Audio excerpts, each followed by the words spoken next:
मेरे प्यारे भक्तों, बताओ, क्या तुमने कभी महसूस किया है कि तुम्हारे जीवन की सबसे बड़ी रुकावट कोई बाहरी दुश्मन नहीं, बल्कि तुम्हारे भीतर बैठा हुआ डर है?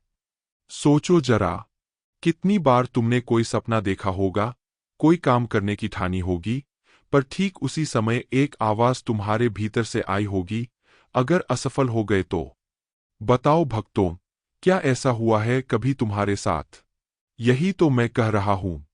डर, यह कोई बाहर से आने वाला दानव नहीं है।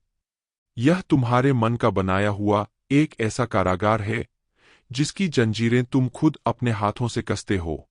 सोचो, अगर शिव भी हलाहल पीने से डर जाते, तो क्या आज उन्हें नीलकंठ कहा जाता? नहीं ना। डर का काम ही है तुम्हें रोकना, तुम्हें यकीन दिलाना कि तुम्हें ताकत नहीं है।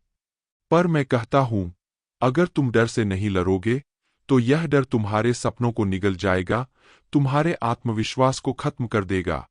डर कैसे जन्म लेता है?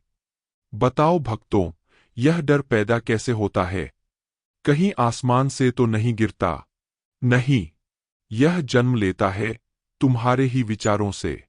जब तुम किसी चीज में असफल होते हो, जब लोग तुम्हारी हंसी उड़ाते हैं, जब समाज तुम्हारे फैसलों पर सवाल उठाता है, तब तुम्हारे मन में एक बीज बोया जाता है। और वह बीज है डर का। तुम सोचते हो, अगर मैं फिर असफल हो गया तो? अगर लोग फिर मजाक बनाएंगे तो? और धीरे धीरे यह बीज एक विशाल वृक्ष बन जाता है, जिसकी शाखाओं पर बैठा हर डर तुम्हें बांध लेता है। बताओ भक्तों, क्या तुमने कभी ऐसा महसूस किया है कि एक छोटी सी असफलता ने तुम्हें सालों तक रोक दिया? तो सुनो, असफलता तो एक शिक्षक है, सजा नहीं। पर तुमने असफलता को सजा समझ लिया, और डर ने उसी पल तुम्हारे मन में घर बना लिया। यही वजह है कि मैं कहता हूं, डर को मारो, नहीं तो डर तुम्हें मार देगा। भक्तों, डर का कोई एक रूप नहीं है। इसका रूप बदलता रहता है। कभी यह असफलता का डर बनकर आता है, कभी लोगों की सोच का, कभी भविष्य की अनिश्चितता का।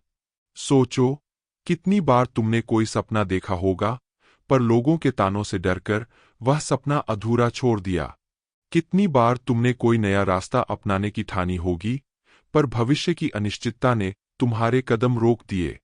बताओ भक्तों, क्या यह सच नहीं है कि कई बार तुमने काम शुरू करने से पहले ही हार मान ली, सिर्फ इसलिए कि तुम्हारे भीतर का डर तुमसे कहता रहा, तुमसे नहीं होगा? यही तो डर चाहता है। वह चाहता है कि तुम कोशिश करने से पहले ही पीछे हट जाओ। पर मेरे प्यारे भक्तों, याद रखो, जो डर पर विजय पा लेता है, वही इतिहास रचता है। समाज और लोगों की सोच का डर। अब मैं तुमसे एक और सवाल पूछता हूं। बताओ, क्या तुमने कभी कोई काम सिर्फ इसलिए नहीं किया क्योंकि तुम्हें डर था कि लोग क्या कहेंगे? यही तो सबसे बड़ा डर है, लोग क्या कहेंगे। यह चार शब्द तुम्हारे जीवन के सबसे बड़े दुश्मन है। लोग हंसेंगे, लोग ताने देंगे, लोग उंगली उठाएंगे। पर भक्तों, क्या लोग तुम्हारे जीवन को जीने आएंगे? नहीं। तो फिर उनकी सोच से क्यों डरते हो? सोचो, अगर हर कोई लोगों की सोच के डर में जीता, तो क्या कभी कोई नया आविष्कार होता? क्या कोई महापुरुष जन्म लेता? नहीं। महादेव का संदेश, डर के बिना जीवन। भक्तों, मैं तुम्हें एक रेहे से बताता हूं। जब तक तुम डर के बंधन में जीते हो, तुम आधा जीवन ही जीते हो।